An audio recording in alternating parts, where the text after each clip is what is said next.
ನಮಸ್ಕಾರ ಎಲ್ಲರಿಗೂ. ಕ್ರಿಯೇಟಿವ್ ಪುಸ್ತಕ ಮನೆಗೆ ಸ್ವಾಗತ. ನಾನು KP ಪೂರ್ಣಚಂದ್ರ ತೇಜಸ್ವಿಯವರ ಅಣ್ಣನ ನೆನಪು ಓದ್ತಾ ಇದ್ದೆ. ಅಧ್ಯಾಯ 2, ಸ್ಕೂಲಿನಿಂದ ಪರಾರಿ. ಒಂದು ದಿನ ಬೆಳಗ್ಗೆ ಮುಂಚೆ ನಮ್ಮಮ್ಮ ನಮಗೆ ಒಗೆದ ಬಟ್ಟೆ ಹಾಕಿ ತಲೆ ಬಾಚಿ ಮೂಗಿನ ಸಿಂಬಳ ತೆಗೆದು ಕೊಳೆ ಮಾಡಿಕೊಂಡಿದ್ದ ಕೈಕಾಲುಗಳನ್ನೆಲ್ಲ ತೊಳೆದು ರಿಪೇರಿ ಮಾಡಿದಾಗ ನಮಗೆ ಗೊತ್ತಾಯಿತು, ನಮ್ಮಮ್ಮ ಸ್ಕೂಲಿಗೆ ಇವತ್ತು ಸೇರಿಸುತ್ತಾರೆ ಎಂದು. ಹಾಗೆಂದು ದಿನವೂ ಸ್ನಾನ ಮಾಡಿಸುತ್ತಿರಲಿಲ್ಲ ಎಂದಲ್ಲ, ಅಷ್ಟು ಮುಂಚೆ ಮಾಡಿಸುತ್ತಿರಲಿಲ್ಲ. ನಾನು, ನನ್ನ ತಮ್ಮ ಇಬ್ಬರೂ ಆಗ ಸ್ನಾನದ್ವೇಷಿಗಳೆಂದೇ ಹೇಳಬಹುದು. ಆಟವಾಡುವಾಗ ಅಮೂಲ್ಯ ಸಮಯ ಇದರಿಂದ ವ್ಯರ್ಥವಾಗುತ್ತದೆ ಎಂದು ದೃಢವಾಗಿ ನಂಬಿದ್ದೆವು. ನಮಗೆ ಸ್ನಾನ ಮಾಡಿಸುವುದೆಂದರೆ ಅಮ್ಮನಿಗೆ ಅದೊಂದು ದೊಡ್ಡ ಹಗರಣ. ನಾವು ಆಟವಾಡುತ್ತಾ ಮಾಡಿಕೊಂಡು ಮುಚ್ಚಿಟ್ಟುಕೊಂಡಿದ್ದ ಗಾಯಗಳೆಲ್ಲ ಹೊರಬೀಳುತ್ತಿದ್ದವು. ಎಲ್ಲೆಲ್ಲಿ ಏನೇನು ತುಂಟಾಟ ನಡೆಸಿದೆವು ಎನ್ನುವ ಚರಿತ್ರೆ ಎಲ್ಲ ಗಾಯದ ಮುಖಾಂತರ ಹೊರಬೀಳುತ್ತಿತ್ತು. ಅಲ್ಲದೆ ಗಾಯದ ಮೇಲೆ ತಿಕ್ಕಿದರು ಎಂದು, ಕಣ್ಣಿಗೆ ಸೋಪು ಹೋಯಿತು ಎಂದು, ನೀರು ಬಿಸಿಯಾಯಿತು ಎಂದು, ಬಚ್ಚಲು ಮನೆಯಲ್ಲಿ ನಮ್ಮ ಚೀರಾಟ ಬೋರಾಟಗಳು ಅಳು ಎಲ್ಲ ಹೊರಗಿನಿಂದ ಕೇಳುವವರಿಗೆ ಎದೆ ದಿಗಿಲಿಕ್ಕಿಸುತ್ತಿತ್ತು. ಒಂದು ಸಾರಿ ನಮ್ಮ ಅಮ್ಮ ಸ್ನಾನ ಮಾಡಿಸುವಾಗ ಚೈತ್ರನ ತಲೆಗೆ ಸೋಪು ಹಾಕಿ ತಿಕ್ಕಿದ ಕೂಡಲೇ ನೊರೆಯೆಲ್ಲ ಕೆಂಪಾಗಿ ರಕ್ತವಾಯಿತು. ನಮ್ಮಮ್ಮ ಎಲ್ಲಿ ಗಾಯ ಮಾಡಿಕೊಂಡಿದ್ದನ್ನು ನಾನು ತಿಕ್ಕಿದೆನೋ ಎಂದು ಬೇಗ ಗಾಬರಿಯಿಂದ ಅವನ ತಲೆ ತೊಳೆದು ಅನಂತರ ಅಣ್ಣನನ್ನು ಕರೆದು ಹೇಳಿದರು. ಚೈತ್ರನನ್ನು ಎಲ್ಲಿ ಗಾಯ ಮಾಡಿಕೊಂಡೆಯೋ ಎಂದು ಎಷ್ಟೇ ಕೇಳಿದರೂ ಅವನು ತನಗೇನು ಗೊತ್ತೇ ಇಲ್ಲವೆಂದು ಪಿಳಿ ಕಣ್ಣು ಬಿಟ್ಟ. ಅಮ್ಮ, ಅಣ್ಣ ಇಬ್ಬರೂ ಅವನ ಕೇಶರಾಶಿಯಲ್ಲಿ ಎಷ್ಟು ಹುಡುಕಿದರೂ ಯಾವ ಗಾಯವೂ ಕಾಣಲಿಲ್ಲ. ನಮ್ಮ ಮನೆ ವೈದ್ಯರಾದ ಕಿನಿ ಡಾಕ್ಟರಿಗೂ ತೋರಿಸಿದರು. ಅವರಿಗೂ ಸಹ ಯಾವ ಗಾಯವೂ ಕಾಣಲಿಲ್ಲ. ಕೊನೆಗೆ ಸಾಯಂಕಾಲದ ಹೊತ್ತಿಗೆ ಅವನ ತಲೆಯಿಂದ ರಕ್ತ ಬಂದ ರಹಸ್ಯ ಹೊರಬಿತ್ತು. ಅಣ್ಣನಿಗೆ ಪರೀಕ್ಷೆಯ ಉತ್ತರ ಪತ್ರಿಕೆಗಳು ಬಂದಾಗ ಅವನ್ನು ಕರೆಕ್ಷನ್ ಮಾಡಿ ಗುರುತು ಮಾಡಲು ಕೆಂಪು ಶಾಯಿ ಬೇಕಾಗುತ್ತಿತ್ತು. ಅದಕ್ಕಾಗಿ ತಂದ ಕೆಂಪು ಇಂಕಿನ ಬಾಟ್ಲಿಯೊಂದು ಇತ್ತು. ಯಾವುದೋ ಮೂಲೆಯಲ್ಲಿಟ್ಟಿದ್ದ. ಅದನ್ನು ಯಾರು ಚೆಲ್ಲಿ ಅವಾಂತರ ಮಾಡಿದ್ದೆಂದು ವಿಚಾರಣೆ ಮಾಡಿದಾಗ ಅದು ಚೈತ್ರನ ಕೆಲಸ ಎಂಬುದು ಹೊರಬಿತ್ತು. ಲೀಕ್ ಆಗುವ ಪೆನ್ನಿನ ಶಾಯಿಯನ್ನು ತಲೆಗೆ ತಿಕ್ಕುವುದು ನೋಡಿದ್ದ ಚೈತ್ರ ತಲೆ ಇರುವುದೇ ಇಂಕೊರೆಸುವುದಕ್ಕೆಂದು ತಿಳಿದು ಅಲ್ಲಿ ಚೆಲ್ಲಿದ ಇಂಕನ್ನೆಲ್ಲ ತಲೆಗೆ ಬಳಿದುಕೊಂಡಿದ್ದ. ತನ್ನ ಅನಾಚಾರ ಸ್ನಾನ ಮಾಡಿಸುವಾಗ ಹೊರಬೀಳುತ್ತೆಂದು ಅವನಿಗೆ ಅಂದಾಜಿರಲಿಲ್ಲ. ಸ್ಕೂಲಿಗೆ ಹೋಗಲು ನಮಗೆ ಸುತಾರಾಮ್ ಇಷ್ಟವಿರಲಿಲ್ಲ. ಹಾಗೆಲ್ಲ ಈಗಿನಂತೆ ಶಿಶು ವಿಹಾರಗಳಿರಲಿಲ್ಲ. ಒಂಟಿಕೊಪ್ಪಲು ಅಂತೂ ವಿದ್ಯಾಭ್ಯಾಸದ ದೃಷ್ಟಿಯಿಂದ ತುಂಬ ಹಿಂದುಳಿದಿತ್ತು. ಆದ್ದರಿಂದ ನಮಗೆ ಶಿಶು ವಿಹಾರಕ್ಕೆ ಹೋಗೇ ಗೊತ್ತೇ ಇಲ್ಲ. ನಾವು ಸ್ಕೂಲಿಗೆ ಸೇರುವಷ್ಟು ದೊಡ್ಡವರಾಗುವವರೆಗೂ ಮನೆಯಲ್ಲಿಯೇ ಆಡಿಕೊಂಡಿದ್ದೆವು. ಶಾಲೆಗೆ ಹೋಗುವ ಪರಿಪಾಠ ಚೂರೂ ಇರಲಿಲ್ಲ. ಅಣ್ಣನ ಎರಡೂ ಕೈಗಳನ್ನು ನಾವಿಬ್ಬರೂ ಹಿಡಿದುಕೊಂಡು ಅಸಹನೆಯಿಂದ ಆದರೂ ವಿಧಿಯಿಲ್ಲದೆ ನಡೆದು ಹೋದೆವು. ದಾರಿಯುದ್ದಕ್ಕೂ ನಮ್ಮ ತಂದೆ ಸ್ಕೂಲಿಗೆ ಹೋಗುವ ಅಗತ್ಯವನ್ನು, ವಿದ್ಯಾಭ್ಯಾಸದ ಅಮೂಲ್ಯತೆಯನ್ನು ಕುರಿತು ಅನೇಕ ಬುದ್ಧಿವಾದವನ್ನು ಹೇಳುತ್ತಾ ನಡೆದು ಬಂದರು. ಆದರೆ ಅದೇನೂ ನಮ್ಮ ಮನಸ್ಸಿನ ಮೇಲೆ ಪರಿಣಾಮ ಮಾಡಲಿಲ್ಲ. ನಾವು ಪದೇ ಮನೆಗೆ ಹೋಗೋಣ ಎಂದು ಕಾಲಿಗೆ ಬ್ರೇಕ್ ಹಾಕಿಕೊಂಡು ರಾಂಗ್ ಮಾಡುತ್ತಿದ್ದುದರಿಂದ ನಮಗೆ ಉಪದೇಶ ನಮ್ಮ ಮೇಲೆ ಪರಿಣಾಮ ಬೀರಿಲ್ಲವೆಂದು ಅವರಿಗೂ ಗೊತ್ತಾಯಿತು. ಓದದೆ ತಿರುಗಿಕೊಂಡಿದ್ದರೆ ಯಾರು ನಮಗೆ ಮನೆಯಲ್ಲಿ ಕೂರಿಸಿ ಊಟ ಹಾಕುತ್ತಾರೆ? ಮನುಷ್ಯ ಊಟ ಸಂಪಾದಿಸಲು ಏನಾದರೂ ಕೆಲಸ ಮಾಡಬೇಕು. ನೀವು ಸ್ಕೂಲಿಗೆ ಹೋಗದಿದ್ದರೆ ನಿಮ್ಮನ್ನು ದನ ಕಾಯಲು ಕಳಿಸಬೇಕಾಗುತ್ತದೆ. ನಮ್ಮ ಮೊಂಡಾಟಕ್ಕೆ ರೇಗಿ ಹೇಳಿದರು. ನಮ್ಮ ಮನೆಯಲ್ಲಿ ದನ ಎಮ್ಮೆ ಯಾವುದೂ ಇರಲಿಲ್ಲ. ಆದ್ದರಿಂದ ನಮ್ಮನ್ನು ದನ ಕಾಯಲು ಎಲ್ಲಿಗೆ ಕಳಿಸುತ್ತಾರೆಂದು ಕೇಳಿದೆವು. ನಮ್ಮ ಪ್ರಶ್ನೆ ಅವರನ್ನು ಚಿಂತಿಸುವಂತೆ ಮಾಡಿತು. ವಿದ್ಯಾಭ್ಯಾಸದ ಅಗತ್ಯವನ್ನು ನಮ್ಮ ತಲೆಗೆ ನಾಟುವಂತೆ ಮಾಡುವುದು ಹೇಗೆಂದು ಕೊಂಚ ಹೊತ್ತು ಯೋಚಿಸಿ, ನೋಡು, ನಾವು ಯಾರೂ ನಿಮ್ಮನ್ನು ದನ ಕಾಯಲು ಕಳಿಸುವುದಿಲ್ಲ. ಆದರೆ ನಾವೆಲ್ಲ ಎಷ್ಟು ದಿನ ಇರುತ್ತೇವೋ ಆಮೇಲಾದರೂ ನೀವು ಕೆಲಸ ಮಾಡಬೇಕಲ್ಲ. ವಿದ್ಯಾಭ್ಯಾಸ ಇಲ್ಲದವರು ಜಲಗಾರ ರಾಮನ ಕೆಲಸ ಮಾಡಿಕೊಂಡಿರಬೇಕಾಗುತ್ತದೆ. ನಾನು, ನಿನ್ನ ಅಮ್ಮ ಎಲ್ಲ ಯಾವಾಗಲೂ ನಿಮ್ಮ ಜೊತೆ ಇರುತ್ತೇವೆ. ಲೋಕ ಹೀಗೆ ಇರುತ್ತೆ ಅಂತ ನೀವು ತಿಳಿಯಬಾರದು. ಎಂದು ಗಂಭೀರವಾಗಿ ಹೇಳಿದರು. ಹೀಗೆ ಈ ಹೇಳಿಕೆಯಿಂದ ನಮಗೆ ವಿದ್ಯಾಭ್ಯಾಸದ ಹಿರಿಮೆ ಕಿಂಚಿತ್ತೂ ಅರ್ಥವಾಗದಿದ್ದರೂ ವಿದ್ಯಾಭ್ಯಾಸ ಮಾಡಿದ್ದವನು ಜಲಗಾರ ರಾಮನಂತೆ ಬದುಕಬೇಕಾಗುತ್ತದೆ ಎನ್ನುವುದು ಕೊಂಚ ದಿಕ್ಕಿಕ್ಕಿಸಿತು. ಒಂಟಿಕೊಪ್ಪಲು ಆಗ ಅಷ್ಟೊಂದು ಹಿಂದುಳಿತೆಂದರೆ ತಲೆಯ ಮೇಲೆ ಮಲ ಹೊರುವ ಜಾಡಮಾಲಿಗಳ ದೊಡ್ಡ ಗುಂಪೇ ನಮ್ಮ ಮನೆಯಲ್ಲಿ ಕೊಂಚ ದೂರದಲ್ಲಿ ಕೇರಿ ಕಟ್ಟಿಕೊಂಡಿತ್ತು. ಅವರ ಬಡತನ ಕೊಳಕು ಹೇಳಲು ಅಸಾಧ್ಯ. ನಾನು ಹೊಲದ ಕಡೆ ತಿರುಗಾಡಲು ಹೋದಾಗೆಲ್ಲ ಅವರ ಕೇರಿಯ ಕಡೆಗೆ ಇಣುಕಿ ನೋಡಿ ಅಸಹ್ಯಪಟ್ಟುಕೊಳ್ಳುತ್ತಿದ್ದೆವು. ಜಲಗಾರ ರಾಮ ಆ ಕೇರಿಯ ಅವರಲ್ಲಿ ಒಬ್ಬ. ಹಬ್ಬಗಳಲ್ಲಿ ವಿಶೇಷ ಅಡಿಗೆ ತಗೊಂಡು ಹೋಗಲು ದಸರಾ ಸಮಯದಲ್ಲಿ ಇನಾಮು ಪಡೆಯಲು ನಮ್ಮ ಮನೆಗೆ ಬರುತ್ತಿದ್ದ. ಅಮ್ಮ ಅಣ್ಣ ರಾಮಕೃಷ್ಣಾಶ್ರಮದಲ್ಲಿ ಇದ್ದಾಗಿನಿಂದಲೂ ಅವನು ಅವರಿಗೆ ಪರಿಚಯ. ಆ ಸಲುಗೆಯ ಮೇಲೆ ಅವನು ನಾವೇನಾದರೂ ಇನಾಮು ಕೊಡುವುದಿಲ್ಲ ಎಂದು ಹೇಳಿದರೆ ನಮಗೆ ಹೆದರಿಸುತ್ತಿದ್ದ.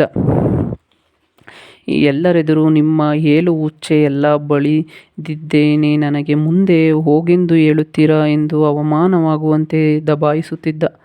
ಜಲಗಾರ ರಾಮನ ಮೇಲೆ ಮತ್ತು ಕ್ಷೌರಕ್ಕೆ ಬರುತ್ತಿದ್ದ ದಾಸಿ ಮೇಲೆ ನಾವೆಷ್ಟೇ ಚಾಡಿ ಹೇಳಿದರೂ ಅವರಿಗೆ ನಮ್ಮ ತಂದೆ ಬೈಯುತ್ತಿರಲಿಲ್ಲ. ಇದಕ್ಕೆ ಮುಖ್ಯ ಕಾರಣ ಅವರು ಸಿದ್ದೇಶ್ವರಾನಂದರ ಜೊತೆ ಇದ್ದಾಗಿನಿಂದಲೂ ಅವರು ಪರಿಚಯವಿದ್ದಿರಬೇಕು. ಈ ಇಬ್ಬರೂ ಕೆಲಸಕ್ಕೆ ಮನೆಗೆ ಬಂದರೆ ನಮ್ಮ ಜೂರತ್ಗಳಿಗೆ ಹೆಚ್ಚು ಬೆಲೆಯನ್ನು ಕೊಡುತ್ತಿರಲಿಲ್ಲ. ದಾಸಿ ಸಹ ರಾಮನಂತೆಯೇ ನಮಗೆ ಚಂದಮಾಮದಲ್ಲಿ ಬರುವ ರಾಜಕುಮಾರರಂತೆ ಅಥವಾ ನಾಟಕದವರಂತೆ ಉದ್ದ ಕೂದಲು ಬಿಡಬೇಕೆಂದು ಎಷ್ಟೊಂದು ಆಸೆಯಿತ್ತು. ಕ್ಷೌರ ಮಾಡುವಾಗ ನಮಗೆ ಕೂದಲು ಸ್ವಲ್ಪ ಉದ್ದ ಬಿಡೋ ಎಂದು ಎಷ್ಟೇ ಹೇಳಿದರೂ ದಾಸಿ ನಮ್ಮ ತಂದೆ ಮಾತಿನ ಪ್ರಕಾರವೇ ಸಮ್ಮರ್ ಕಟ್ ಮಾಡಿ ನಮ್ಮ ದ್ವೇಷಕ್ಕೆ ತುತ್ತಾಗಿದ್ದ. ದಾರಿ ಮಧ್ಯೆ ಜಲಗಾರ ರಾಮನ ಉದಾಹರಣೆಯ ಜೊತೆಗೆ ಒಂದಲ್ಲ ಒಂದು ದಿನ ನಾವು ಜೀವನವನ್ನು ಏಕಾಂಗಿಗಳಾಗಿ ಎದುರಿಸಬೇಕಾಗುತ್ತದೆ ಎನ್ನುವ ಸತ್ಯವನ್ನು ಹೇಳಿದ್ದು ಸಹ ನಮ್ಮ ಮೇಲೆ ಅದೆಂಥದೋ ಪರಿಣಾಮ ಮಾಡಲಿಲ್ಲ. ಏಕೆಂದರೆ ಅಣ್ಣ ಅಮ್ಮ ಇಲ್ಲದ ಜಗತ್ತನ್ನು ಊಹಿಸಿಕೊಳ್ಳುವುದು ಆಗ ನಮಗೆ ಸಾಧ್ಯವಿರಲಿಲ್ಲ. ಒಟ್ಟಿನಲ್ಲಿ ಮೊಂಡಾಟ ಮುಂದುವರಿಸಿಕೊಂಡು ಸ್ಕೂಲಿನವರೆಗೆ ಹೋದೆವು. ಆಗ ಈಗಿನಂತೆ ಶಿಶುವಿಹಾರಕ್ಕೂ ಸಹ ಅಪ್ಲಿಕೇಶನ್, ಇಂಟರ್ವ್ಯೂ, ಕಾಂಪಿಟೇಷನ್ ಯಾವುದೂ ಇರಲಿಲ್ಲ. ಅಪ್ಪನೋ ಅಮ್ಮನೋ ಮಕ್ಕಳಿಗೆ 4 ಚೆನ್ನಾಗಿ ಬಿಗಿದು ಎಳತಂದು ಸ್ಕೂಲಿಗೆ ಬಿಡುತ್ತಿದ್ದರು. ಮಿಕ್ಕಿದ್ದೆಲ್ಲ ಮೇಷ್ಟರ ಜವಾಬ್ದಾರಿ. ನಮ್ಮ ತಂದೆ ಮೇಷ್ಟರ ಹತ್ತಿರ ಏನೋ ಮಾತಾಡಿದರು. ಮೇಷ್ಟರು ನನಗೆ ರಾಮಾಯಣದ ಮೇಲೆ ಕೆಲವು ಪ್ರಶ್ನೆ ಕೇಳಿದರು. ಚೈತ್ರನಿಗೆ ಅದನ್ನು ಕೇಳಲಿಲ್ಲ. ಇಬ್ಬರೂ ಸ್ಕೂಲಿಗೆ ಸೇರಿಸಿಕೊಂಡರು. ಎಲ್ಲ ಕ್ಲಾಸುಗಳು ಒಂದೇ ರೂಮಿನಲ್ಲಿದ್ದರೂ ಹುಡುಗರು ಆಯಾ ಕ್ಲಾಸಿನ ಗುಂಪಿನಲ್ಲಿ ಕುಳಿತುಕೊಳ್ಳಬೇಕಿತ್ತು. ಚೈತ್ರ ನನ್ನ ಜೊತೆಯೇ ಕೂರುವುದೆಂದು ಹಠ ಹಿಡಿದ. ಅಣ್ಣ ಉಪಾಯಗಾಣದೆ 1-2 ದಿನ ಅವನೊಟ್ಟಿಗೆ ಕುಳಿತಿರಲಿ ಎಂದು ಮೇಷ್ಟರಿಗೆ ಹೇಳಿದರು. ಅಣ್ಣ ನಮ್ಮನ್ನು ಕ್ಲಾಸಿನೊಳಗೆ ಬಿಟ್ಟು ನಿರ್ಗಮಿಸಿದ ಕೂಡಲೇ ನಮಗೆ ತಪ್ಪಲಿಗಳಾದಂತೆ ಅನಿಸಿತು. ಅದು ಪಡುವಾರಹಳ್ಳಿ, ಒಂಟಿಕೊಪ್ಪಲು ಹಳ್ಳಿ ನಡುವಿದ್ದ ಸ್ಕೂಲು. ಹಳ್ಳಿ ಹುಡುಗರೇ ಬಹುಸಂಖ್ಯೆಯಲ್ಲಿ ತುಂಬಿದ್ದರು. ಎಲ್ಲರೂ ಪಕ್ಕಾ ಕೊಳಕರು. ಅನೇಕರ ಮೂಗಿನಲ್ಲಿ ಸಿಂಬಳ, ಉಚ್ಚೆ ವಾಸನೆ. ನಾವೇನು ಅಂಥ ನಯನಾಜೂಕಿನ ಹುಡುಗರಲ್ಲದಿದ್ದರೂ ನಮಗೆ ಸ್ಕೂಲಿನ ಬಗ್ಗೆ ಇದ್ದ ಅಸಹನೆಯೂ ಸೇರಿ ವಿಪರೀತ ರೇಜಿಗೆಯಾಯಿತು. ಮೇಷ್ಟರ ಪಾಡಿಗೆ ಮೇಷ್ಟರು ಎಂಥದೋ ಪಾಠ ಗುಣುಕುತ್ತಾ ಇದ್ದರು. ಹುಡುಗರ ಪಾಡಿಗೆ ಹುಡುಗರು ಅದಕ್ಕೆ ಸಂಪೂರ್ಣ ವಿಮುಖರಾಗಿ ಕುಳಿತು ಹೊರಡುತ್ತಾ ಜಗಳವಾಡುತ್ತಾ ಇದ್ದರು. ಆ ಸ್ಕೂಲು ಜಲಗಾರರ ಕೇರಿಗಿಂತ ಯಾವ ತರದಲ್ಲೂ ಅಪಾಯಮಾನವಾಗಿರಲಿಲ್ಲ. ಒಂದಿಬ್ಬರು ಮದುವೆ ವಯಸ್ಸಿಗೆ ಬಂದಿದ್ದಂತಹ ದಾಂಡಿಗರು 1ನೇ ಕ್ಲಾಸಿನಲ್ಲಿ ಕುಳಿತಿದ್ದರು. ಅವರೆಲ್ಲ ಎಷ್ಟು ಕೆಟ್ಟವರಾಗಿದ್ದರೆಂದರೆ ಅಣ್ಣ ನಮ್ಮನ್ನು ಬಿಟ್ಟು ಕಣ್ಮರೆಯಾಗುತ್ತಲೂ ಅಕ್ಕಪಕ್ಕ ಇದ್ದವರು ನಮ್ಮತ್ತ ಸರಿದು ಕುಳಿತು ಒಬ್ಬ ನನ್ನನ್ನು ಚಿವುಟಿದ. ಇನ್ನೊಬ್ಬ ಚೈತ್ರನ ಜೇಬಿನಲ್ಲಿದ್ದ ಬಳಪ ತೆಗೆದುಕೊಂಡು ಅರ್ಧ ಮುರಿದು ಜೇಬಿಗೆ ಹಾಕಿಕೊಂಡ. ಒಟ್ಟಿನಲ್ಲಿ ನಮ್ಮಿಬ್ಬರಿಗೂ ಆ ಸ್ಕೂಲು ಕ್ಷಣಕ್ಕೂ ಅಸಹನೀಯವಾಗುತ್ತಾ ಹೋಯಿತು. ದಿನವೆಲ್ಲ ಅವರ ನಡುವೆ ಇಲ್ಲಿ ಕುಳಿತಿರುವುದು ನಮಗೆ ಸಾಧ್ಯವೇ ಇರಲಿಲ್ಲ. ಕ್ಲಾಸಿನೊಳಗೆ ಇಷ್ಟು ಹಿಂಸೆ ಕೊಡುವವರು ಇನ್ನು ಕ್ಲಾಸ್ ಬಿಟ್ಟ ಮೇಲೆ ಏನೇನು ಮಾಡುತ್ತಾರೋ ಎಂದು ಗಾಬರಿಯಾಗಿ ನಾನು ಚೈತ್ರನಿಗೆ ಮನೆಗೆ ಓಡಿ ಹೋಗಿ ಬಿಡೋಣ ಕಣೋ ಎಂದು ಗುಟ್ಟಾಗಿ ಹೇಳಿದೆ. ಇಬ್ಬರೂ ಸ್ಲೇಟು ಪುಸ್ತಕ ತಗೊಂಡು ಮೇಷ್ಟರರು ಅತ್ತ ತಿರುಗಿದಾಗ ಎದ್ದು ತೆರೆದ ಬಾಗಿಲಿಂದ ಒಂದೇ ಉಸಿರಿಗೆ ಮನೆ ಓಟ ಕಿತ್ತಿದೆವು. ಮೈಸೂರಿನಲ್ಲಿ ಆಗ ಜಟಕ ಗಾಡಿಗಳೇ ಏಕಮಾತ್ರ ವಾಹನ ಸೌಕರ್ಯ. ನಮ್ಮ ತಂದೆಯವರು ಕಾಲೇಜಿಗೆ ಹೋಗುವಾಗ ಆಗಾಗ ಜಟಕಾದಲ್ಲಿ ಹೋಗುತ್ತಿದ್ದರು. ಆಗೆಲ್ಲ ಜಟಕ ತರಲು ನನಗೆ ಹೇಳುತ್ತಿದ್ದರು. ಹಾಗಾಗಿ ನನಗೆ ಪೋಸ್ಟ್ ಆಫೀಸ್ ಎದುರಿದ್ದ ಜಟಕ ಸ್ಟ್ಯಾಂಡಿನಿಂದ ಮನೆಗೆ ಹೋಗುವ ದಾರಿ ಗೊತ್ತಿತ್ತು. ಅದೇ ದಾರಿಯಲ್ಲಿ ಒಂದೇ ಉಸುರಿಗೆ ಓಡಿ ಮನೆ ತಲುಪಿಯೇ ಬಿಟ್ಟವು. ಅಣ್ಣ ನಮಗೆ ದಾರಿಯಲ್ಲಿ ಎಲ್ಲೂ ಸಿಕ್ಕಲಿಲ್ಲ.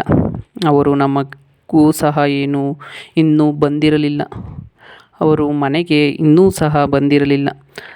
ಅಮ್ಮನಿಗೆ ಎದುಸಿರು ಬಿಡುತ್ತಾ ಓಡಿ ಬಂದ ನಮ್ಮನ್ನು ನೋಡಿ ಗಾಬರಿ. ಅಣ್ಣ ಎಲ್ಲಿ ಎಂದು ನಮ್ಮನ್ನು ಕೇಳಿದರು. ನಾವು ಅಣ್ಣ ನಮ್ಮನ್ನು ಸ್ಕೂಲಿನಲ್ಲಿ ಬಿಟ್ಟು ನಿರ್ಗಮಿಸುತ್ತಿದ್ದ ಹಾಗೆ ಎದ್ದು ಓಡಿ ಬಂದುದನ್ನು ಹೇಳಿದೆವು. ಅಣ್ಣ ವಾಪಸ್ ಮನೆಗೆ ಬಂದಾಗ ಮನೆಯಲ್ಲೇ ಇದ್ದ ನಮ್ಮನ್ನು ನೋಡಿ ಆಶ್ಚರ್ಯಚಕಿತರಾದರು. ಸ್ಕೂಲಿನಲ್ಲಿ ಎದ್ದು ಓಡಿ ಬಂದ ಅಪರಾಧಕ್ಕೆ ಏನು ಶಿಕ್ಷೆಯೋ ಎಂದು ನಾವು ಹೆದರಿದ್ದೆವು. ನಾವು ಭಯಪಟ್ಟಂತೆ ಹೊಡೆತಗಳೇನೂ ನಮಗೆ ಬೀಳಲಿಲ್ಲ. ಬಹುಶಃ ಆ ಸ್ಕೂಲಿನ ಬಗ್ಗೆ ಅವರಿಗೂ ದುರಭಿಪ್ರಾಯ ಮೂಡಿತ್ತೋ ಏನೋ.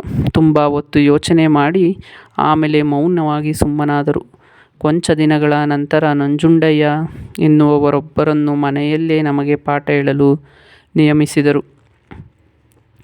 ಅದು ಕೆಲವು ಕಾಲ ನಡೆಯಿತು. ದಿನ ಸಂಜೆಯಾದ ನಂತರ ಅಮ್ಮ ಬೆತ್ತ ಹಿಡಿದುಕೊಂಡು ನಮಗೆ ಅ ಆ ಇ ಈ ತಿದ್ದಿಸುತ್ತಿದ್ದರು. ಅಷ್ಟರಲ್ಲಿ ಶ್ರೀಮತಿ ಸುನಂದಮ್ಮ ಎನ್ನುವವರು ಶ್ರೀ ಚದುರಂಗ, ಶ್ರೀಮತಿ ಚಂಚಲ ಟೀಚರವರು ಇನ್ನೊಂದು ಸ್ಕೂಲು ನಮ್ಮ ಮನೆಯ ಹತ್ತಿರದಲ್ಲೇ ತೆರೆದರು. ಅಲ್ಲಿಗೆ ಸರ್ಕಾರಿ ನೌಕರರ ಮಕ್ಕಳೇ ಹೆಚ್ಚು ಬರುತ್ತಿದ್ದರಿಂದ ಹಳ್ಳಿಯ ಹುಡುಗರ ಕಾಟ ಇರಲಿಲ್ಲ. ಜೊತೆಗೆ ಚಂಚಲ ಟೀಚರ್ಗೆ ಅಣ್ಣನ ಪರಿಚಯವಿದ್ದುದರಿಂದ ನಮ್ಮನ್ನು ತುಂಬ ವಿಶ್ವಾಸದಿಂದ ಮಾತನಾಡಿಸುತ್ತಿದ್ದರು. ನಮಗೆ ಸ್ಕೂಲಿನ ಬಗ್ಗೆ ಇದ್ದ ದ್ವೇಷ ಸಾಕಷ್ಟು ಇದರಿಂದ ಕಡಿಮೆಯಾಯಿತು. ಬೆತ್ತ ಹಿಡಿದುಕೊಂಡು ಪಾಠ ಹೇಳಿಕೊಡುತ್ತಿದ್ದ ಅಮ್ಮನ ಮನೆ ಸ್ಕೂಲಿಗಿಂತ ಈ ಶಿಶುವಿಹಾರ ಎಷ್ಟೋ ವಾಸಿ ಎನಿಸುತ್ತಿತ್ತು. ಅಂತೂ ನಮಗೆ ಸ್ಕೂಲಿಗೆ ಹೋಗುವ ಅಭ್ಯಾಸ ಶುರುವಾಯಿತು. ಅಣ್ಣ ನಾವು ಮಿಡಲ್ ಸ್ಕೂಲಿಗೆ ಸೇರಿದ ಮೇಲೆ ನಮಗೆ ಆಗೀಗ ಪಾಠ ಹೇಳುತ್ತಿದ್ದರೇ ಹೊರತು ಅ ಆ ಇ ಈ ಎಲ್ಲ ನಮಗೆ ನಮ್ಮ ಅಮ್ಮನೇ ಹೇಳಿಕೊಟ್ಟಿದ್ದು. ಅಣ್ಣ ಅಕ್ಷರಾಭ್ಯಾಸ ಮಾಡುತ್ತಾ ನಮಗೆ ಪಾಠ ಹೇಳಿಕೊಟ್ಟಿದ್ದು ನೆನಪಿಲ್ಲದಿದ್ದರೂ ಒಂದು ಮಾತ್ರ ನನಗೆ ಅಚ್ಚಳಿಯದೆ ನೆನಪಿನಲ್ಲಿ ಉಳಿದಿದೆ. ಅದೇನೆಂದರೆ ಈ ಅಕ್ಷರ ಬರೆದು ಇದನ್ನು ಸುಲಭವಾಗಿ ಇಲಿ ಚಿತ್ರವನ್ನಾಗಿ ಪರಿವರ್ತಿಸುವುದನ್ನು, ಬಾ ಅಕ್ಷರ ಬರೆದು ಅದನ್ನು ಬಾತಿನ ಚಿತ್ರವನ್ನಾಗಿ ಪರಿವರ್ತಿಸುವುದನ್ನು ತೋರಿಸಿದ್ದು. ಈ ಬರೆದು ಅದರ 2 ಕಮಾನುಗಳ ಅಡಿ ಒಂದು ಗೀರೆಳೆದರು. ಮೊದಲನೇ ಕಮಾನಿಗೆ ಕಣ್ಣು, ಮೂಗು, ಮೀಸೆಗಳನ್ನು ಬರೆದರೆ ಸಾಕು. ನಮ್ಮ ಕಲ್ಪನೆಯಲ್ಲಿ ಅದು ಸಾಕ್ಷಾತ್ ಇಲಿಯಾಗುತ್ತಿತ್ತು. ಹಾಗೆ ಬಾ ಬರೆದು ಅದರ ಮುಂಭಾಗದ ವಂಕಿಗೆ ಒಂದು ಕೊಕ್ಕು ಬರೆದರೆ ಸಾಕು, ಅದು ಬಾತಿನಂತೆ ಕಾಣುತ್ತಿತ್ತು. ಚಿತ್ರ ಬರೆಯುವುದು ನಮಗೆ ಕರಗತವಾಯಿತಲ್ಲ ಎಂದು ನಮಗೆ ಅದು ತಿಳಿದಾಗ ಎಂಥ ಖುಷಿಯಾಯಿತೆಂದರೆ ಅನೇಕ ದಿನಗಳು ನಾವು ಅದೇ ಗುಂಗಿನಲ್ಲಿದ್ದೆವು. ಇದ್ದಬದ್ದ ಪುಸ್ತಕಗಳ ಖಾಲಿ ಜಾಗದಲ್ಲಿ, ಗೋಡೆ ಮೇಲೆ, ಕೈಕಾಲುಗಳ ಮೇಲೆ, ಒಟ್ಟಿನಲ್ಲಿ ಮನೆ ತುಂಬ ಬರೀ ಇಲಿಗಳೇ, ಬಾತುಗಳು. ಸ್ಕೂಲಿನಲ್ಲೂ ಅಕ್ಷರಗಳಿಂದ ಚಿತ್ರ ಬರೆಯುವ ಮ್ಯಾಜಿಕ್ ಎಲ್ಲರಿಗೂ ತೋರಿಸಿತ್ತು. ಪುಟ್ಟಪತ್ರಿ, ಸಾಯಿಬಾಬಾರ ಪವಾಡ ನೋಡಲು ಜನ ರೇಗಾಯಿಸುವಂತೆ ಹುಡುಗರೆಲ್ಲ ಅಕ್ಷರಗಳಿಂದ ಇಲಿ ಬಾತುಗಳನ್ನು ಎದ್ದು ಬರುವ ನಮ್ಮ ಮ್ಯಾಜಿಕ್ ನೋಡಲು ಮುತ್ತಿಕೊಂಡಿರುತ್ತಿದ್ದರು. ಅಣ್ಣನ ಬಳಿ ಇದ್ದ ಹಳೆ ಪುಸ್ತಕಗಳನ್ನು ಮೊನ್ನೆ ತಿರುವಿ ಹಾಕುತ್ತಾ ಇದ್ದಾಗ ಅಲ್ಲಿ ನಾವು 50 ವರ್ಷಗಳ ಹಿಂದೆ ಬರೆದ ಅದ್ಭುತ ಕಲಾಕೃತಿಗಳು ಕಣ್ಣಿಗೆ ಬಿದ್ದವು. ಸೊಟ್ಟ ಮುಸುಡಿಯ ಬಾತು, ಗೂನು ಬೆನ್ನಿನ ಇಲಿ ನೋಡಿ ನಗು ಬಂದರೂ ಅದನ್ನು ಅಣ್ಣ ತೋರಿಸಿ ಕೊಟ್ಟಾಗ ಹೊಸ ಪ್ರಪಂಚವನ್ನೇ ಕಂಡಂತಾಯಿತು. ಈಗಲೂ ಸ್ಲೇಟು ಬಳಪ ಹಿಡಿದ ಮಕ್ಕಳನ್ನು ಕಂಡಾಗಲೆಲ್ಲ ಅಣ್ಣ ತೋರಿಸಿದ ಮ್ಯಾಜಿಕ್ ತೋರಿಸಿಕೊಡುತ್ತೇನೆ. ಅವರಿಗೆ ಅಕ್ಷರಗಳೇ ಸಜೀವವಾದಂತೆನಿಸಿ ಬೇರೆ ಅಕ್ಷರಗಳಿಂದೆಲ್ಲ ಏನೇನೋ ಬರೆಯಬಹುದು ತೋರಿಸಿಕೊಡಿ ಎಂದು ದಂಬಾಲು ಬೀಳುತ್ತಾರೆ.